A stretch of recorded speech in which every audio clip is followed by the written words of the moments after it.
So you're really just a few questions away from uncovering your driving value, the thing that's going to put power and energy and motivation into all the work that you do, into your adventure.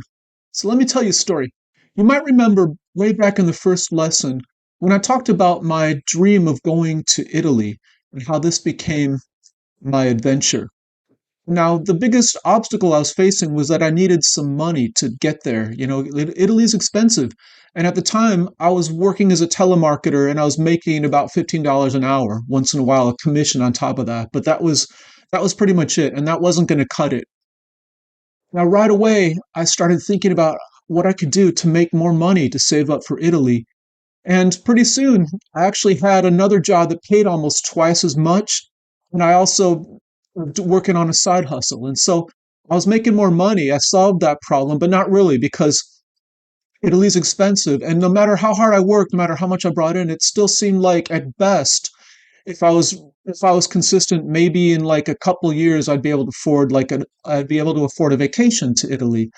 And that's not what I wanted. I really wanted to just be there and live there long term and grok the country and really kind of absorb everything and master the language and, all that stuff. And something interesting happened. There was a shift that I'm going to tell you about because this shift will make almost anything possible. Here's what happened. You might recall that as I was thinking about Italy, I got the reticular activating system running like crazy, and I was running into people who knew about Italy or who had been there or who were from there. I was finding maps of Italy at garage sales and yard sales, and just all this crazy stuff was going on. And at some point, I met a woman who worked at a travel bookstore, and she told me about this book that was pretty much a how to on how to go to Italy and get a job as an English teacher. And suddenly the lights went on. I'd been asking the wrong question. I'd been asking this question: how can I save enough money to go to Italy? But really, what I should have been asking is, how can I make money while I'm in Italy so I can just earn a living? And this is what ended up happening. I went there first as an English teacher and eventually a tour guide, which pays a lot better. And I was living in an apartment in Rome. I had an Italian girlfriend. I had Italian roommates. I was learning the language, seeing all this cool stuff that I never would have experienced as just a tourist or a traveler.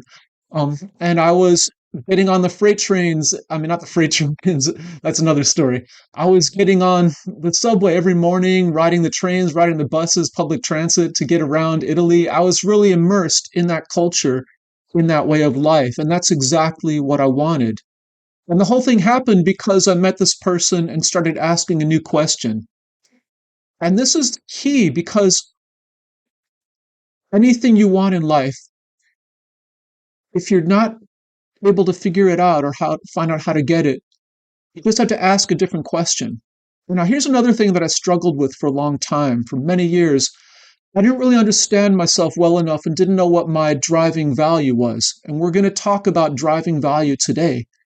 And it turns out you discover your driving value by asking the right questions. If you just ask, what do I value? What do I believe in? That might help. But if you're stuck on this, here are two questions that are going to get you almost right away to cut through everything and get straight to your driving values. So here's the first question, and you've probably heard this one before. But the question is, what would you do if you knew with absolute conviction that it could not fail? This question is great because it reveals what you would do if all of your obstacles, real and imagined, were just wiped out. You could achieve anything, then this is what you would go for. And this shows you what you really value, what you really want. So it's a really powerful question. But I've got an even better question. Here's the second question. What would you attempt anyway, even if you knew it was going to fail? Now, you might remember that story I told you about trying to collect signatures to save a rainforest.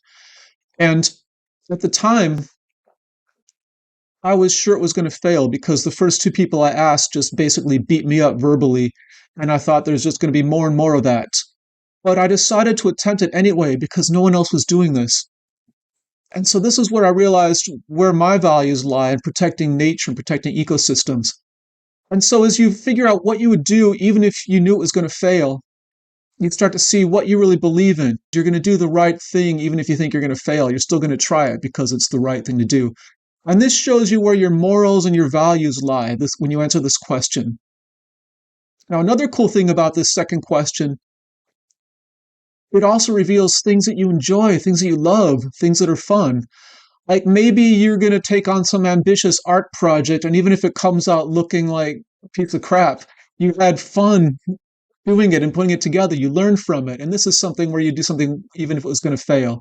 You might try to learn something new, even if you know it's going to fail, because just want to have the experience. Here's a critical reflection to think about today. First of all, answer these two questions that we just gave you.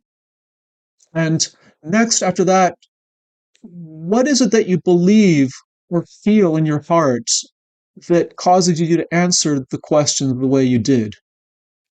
And what does this say about the values that you hold?